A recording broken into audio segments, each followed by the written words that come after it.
Hi friends, आज आपण ओल्या शेंगदाण्याची चटणी बनवणार आहोत। आत्ताच शेतातून ताजा ताजा भुईमूग काढून आणलेला आहे। शेंगदाणे मी काढून घेतले आहेत। शेंगदाणे थोडे तव्यात भाजून घ्यायचे आहेत। मिरच्या तुम्हाला जेवढं तिखट हवं आहे त्यानुसार तुम्ही घेऊ शकता। आणि थोडं लसूण हे मी मिक्सरला वाटून घेणार आहे। थोडंसं मीठ टाकायचं आहे।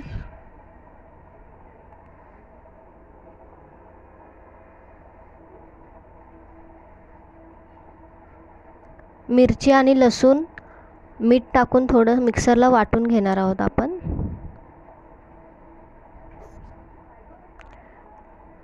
मिरची मी वाटून घेतली आहे। त्यातच मी आता ते भाजलेले शेंगदाणे टाकणार आहे आणि मिक्सरला वाटून घेणार आहे। मी शेंगदाणे वाटून घेतले आहेत। एका तव्यात थोडंसं तेल टाकून ती चटणी परतून घ्यायची आहे।